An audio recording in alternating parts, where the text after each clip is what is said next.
Aloha everybody, Kaiwaza with you. Welcome back to my channel. I'm having what time is it? About 4:21 in the afternoon. I'm having a cocktail, my little Diet Coke and rum in my Don Ho Suck 'em Up glass.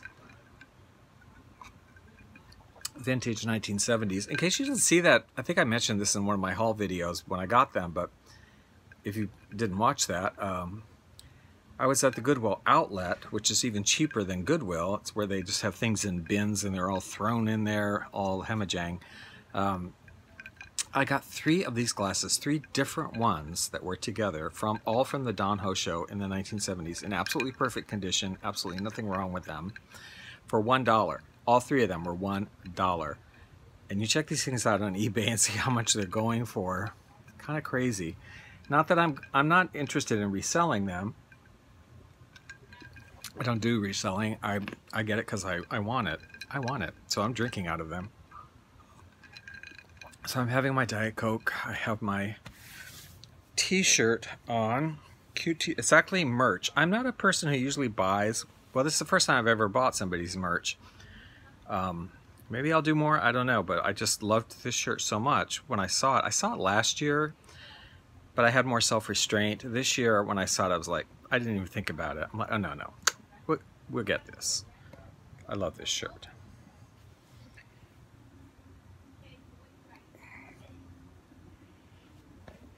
Little plug for the candle enthusiast.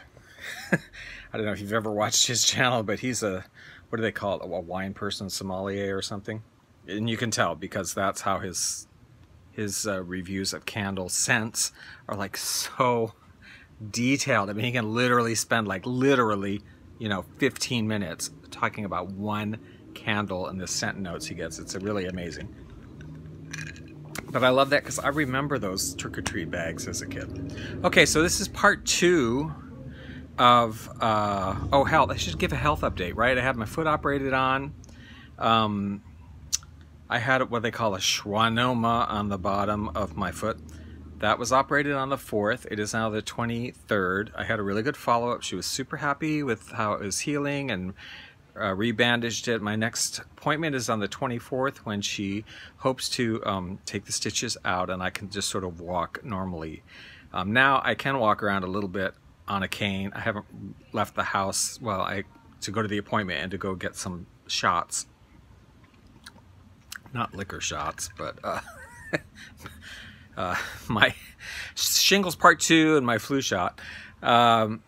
So yeah, and then I should be able to walk around, but I can hobble around the house on a cane and just don't put pressure on the foot. So that is progressing very well. And in spite of the end of the world coming, and Facebook knowing every single detail of my life and selling me as information, which all these things I've learned this week. Not learned this week. I mean, I kind of knew about them, but these subjects just seem to be coming up. In spite of the world ending, I'm doing okay. So, and I hope you are too.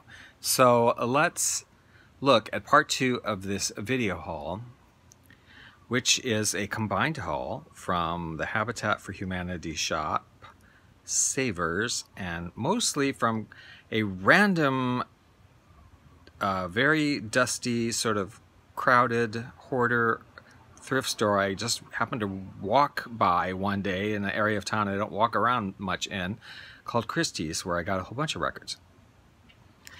So let me take another sip here. And I say, let's get started. So we start off today with a gem, a find, absolute jewel. Love it so much. You know, I love records where they take hits by a certain artist or a certain type of hit and just redo Muzak versions. That's kind of what this is. Bob Crew, though, I mean, was actually like a producer and whatnot and was a very hit person, but I still did this very Muzak-y record. The Bob Crew Orchestra plays the 4 Seasons hits, and it is beautiful.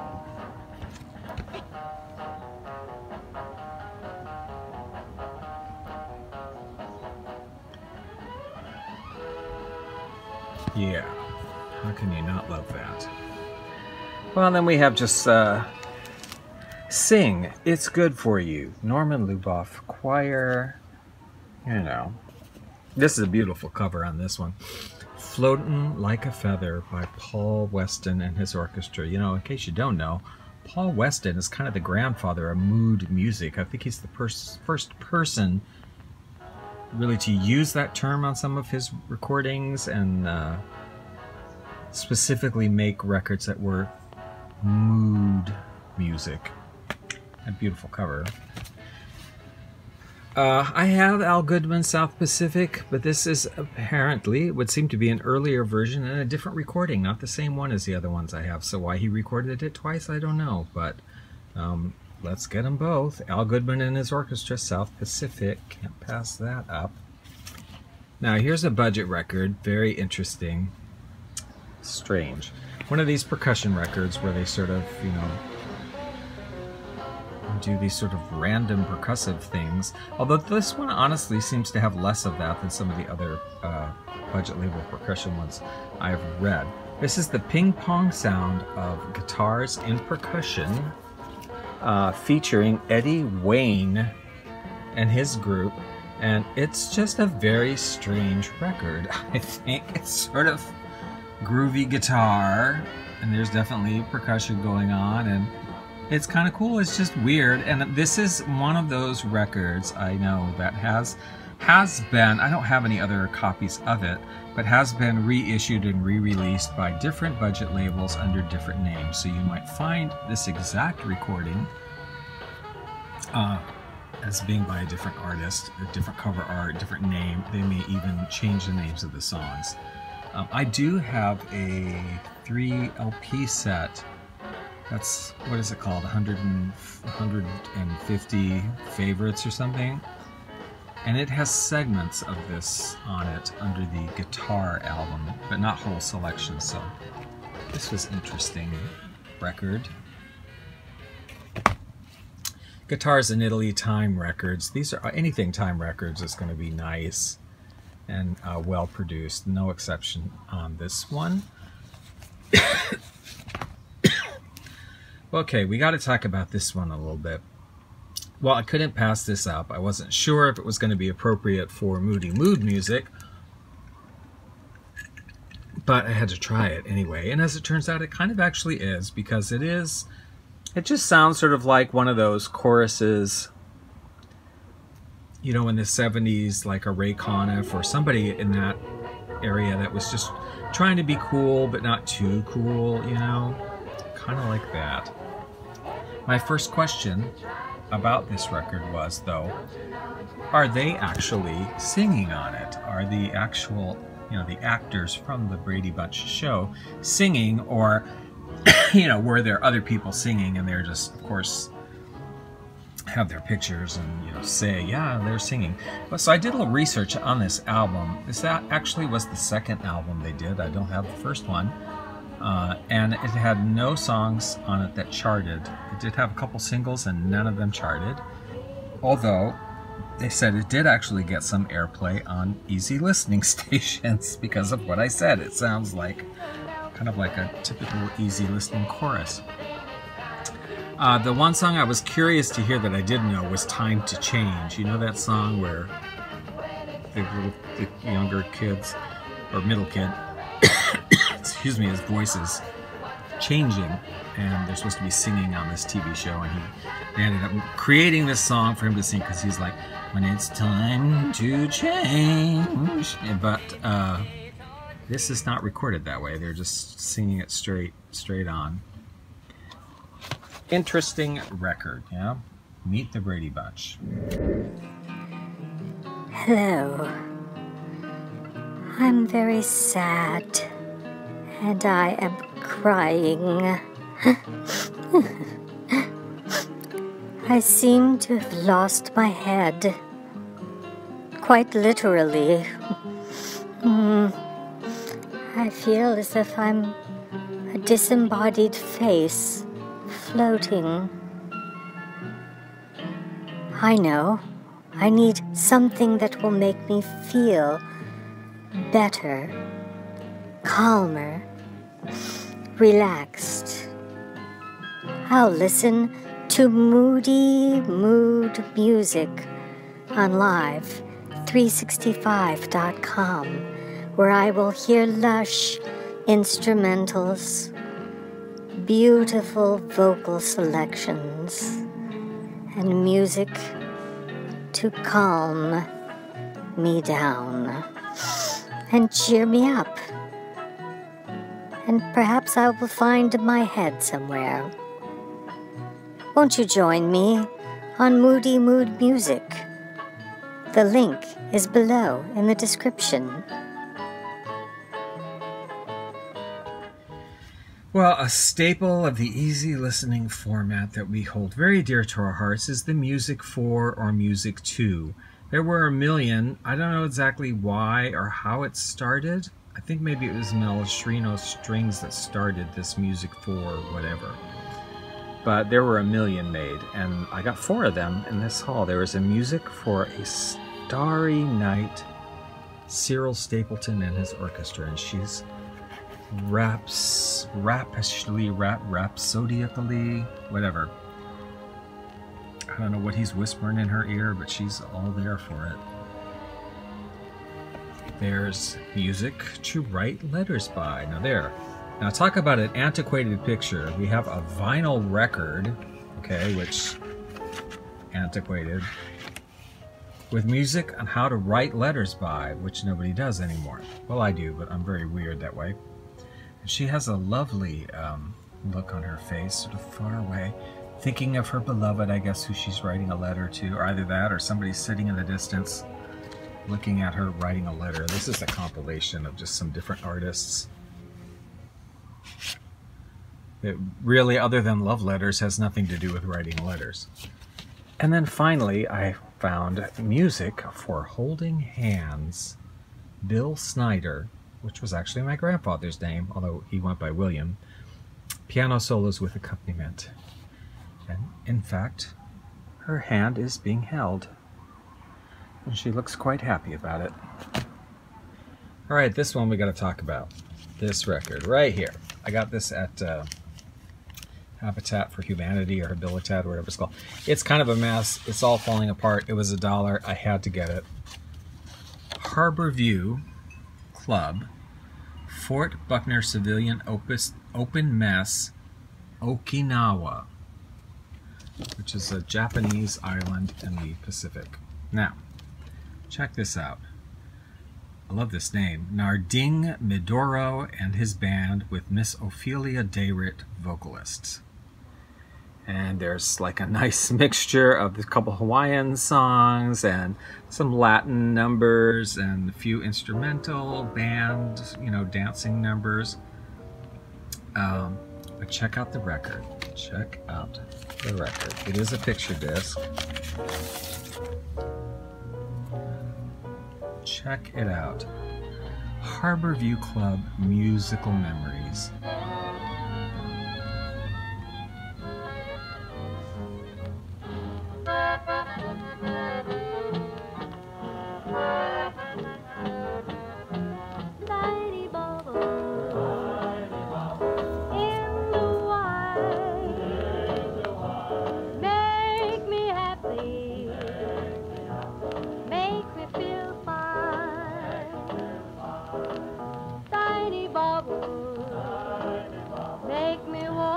I mean, girl, is that amazing or what? For $1. And old Narding Midori and his band is finally going to get some airplay. How about that? Check it out on Moody Mood Music.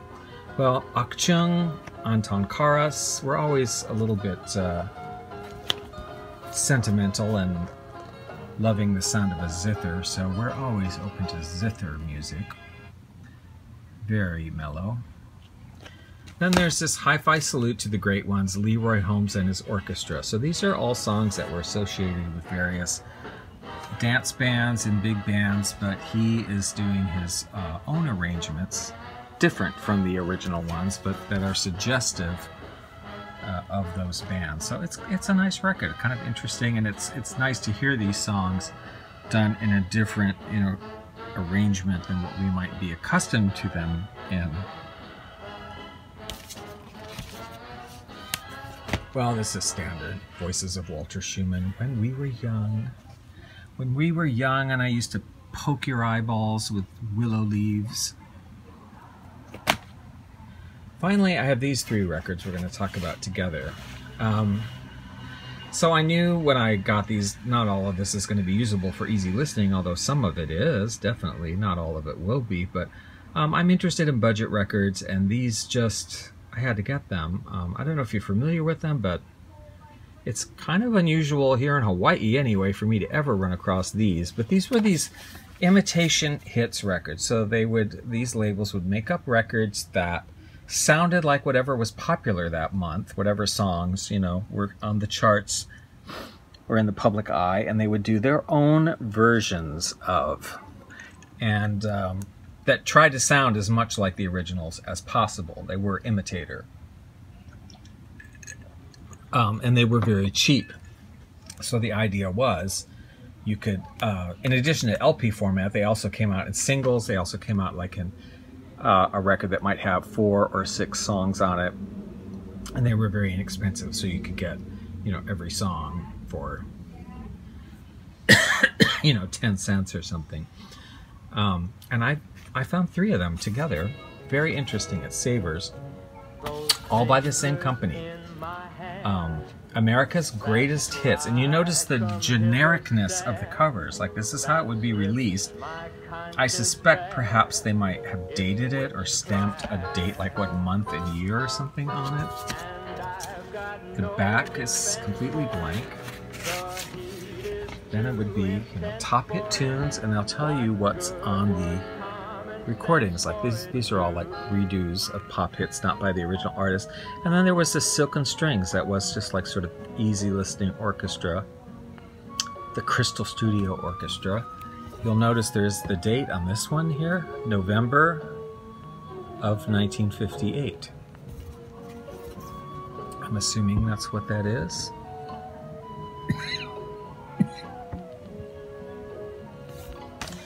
Now this one, a little bit different, but same company, same concept.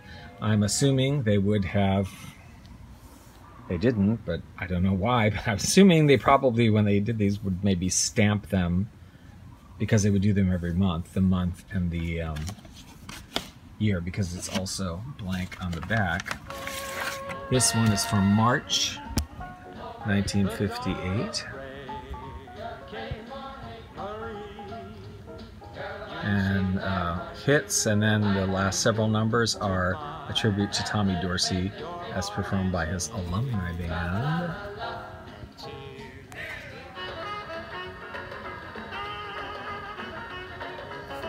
And I have one more with a different cover yet, but the same idea, 18 top hits. I don't know, if anybody knows, please let me know, but I assume they would have stamped the date, if not a title of like one of the hits or something. I don't know. This one from January 1958. And someone can fill me with dreams of happiness, but I know I'll never rest until she says she's mine. That one ends, we have the hit imitation, and then it ends with a tribute to Eddie Duchin by Theo Fantoy and his orchestra, the last 5-6 songs. So quite a lot of music fit on these things.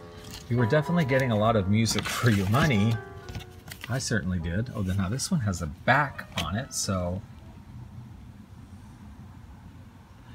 now see, I didn't look at this, see this before, but now there's one I need. 19 songs of the South Seas, 16 cents each. I need that one. I would love to have all of these anyway. Yeah, okay, well, 3 imitation hit records. I hope you enjoyed that video. If you did, please give it a thumbs up and subscribe if you would like to see more. If you've had any of these records or this music or this kind of music, or you want to say hi, or your videos are stupid, or whatever you want to say, just say it in the comments below. Although I don't understand this. What are those stupid ones you get every once in a while? They're like, live girls at 52 seconds or something. Like, what is that? I know. Anyway, thank you for watching, and I hope you have a good week, and we will see you in the next video.